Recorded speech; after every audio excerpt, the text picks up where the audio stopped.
So today I'm going to talk about socialism in Venezuela.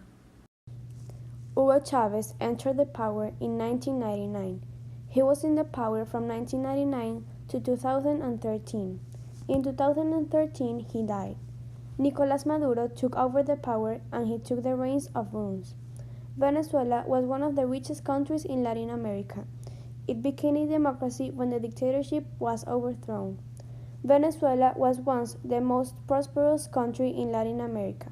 However, today, practically 90% of its populace lives in destitution. Venezuela's misery means that it's not uncommon to see children looking at the garbage for food. Poor people in Venezuela are starving and they are dying because they have no food. 75% of Venezuelan adults lost weight in 2016. Government is turning towards outright authoritarian socialism and Maduro is seeking a new constitution in which private property is almost totally abolished. The percentage of mortality in Venezuela has been greatly noticed during the last 20 years. In the last 20 years, the percentage of feminine samples has been 4.6 and the masculine one 6.2. Most of the mortality is the fault of the homicide. Venezuela in 2014 became the second country with more deaths due to homicide in the world. Many homicides are due to the need of people to obtain other people's property. In 2018, 26,616 deaths were recorded violently. The World Health Organization considers that there is an epidemic of violence in Venezuela.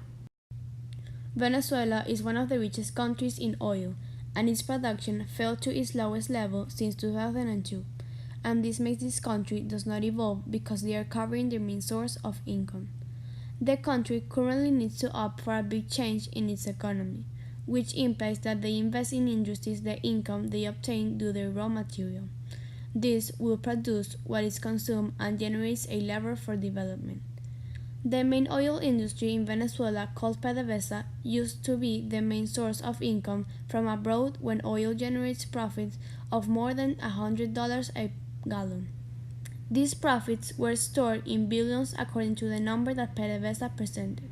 Nowadays, the company can hardly open and is forced to import the light oil from the United States to dilute it with the strong oil produced in Venezuela.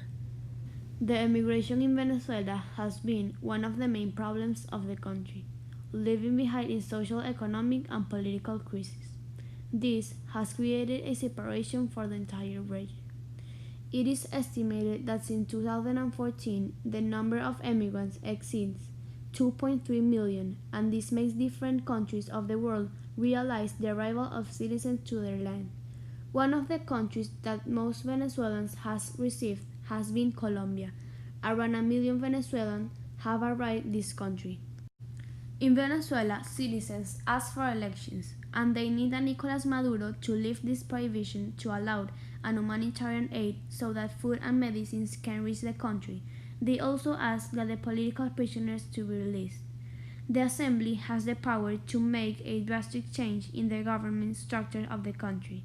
It is not clear what decision plans to involve Nicolás Maduro, but the opposition fears that any branch of government that is not aligned with Maduro will be without power.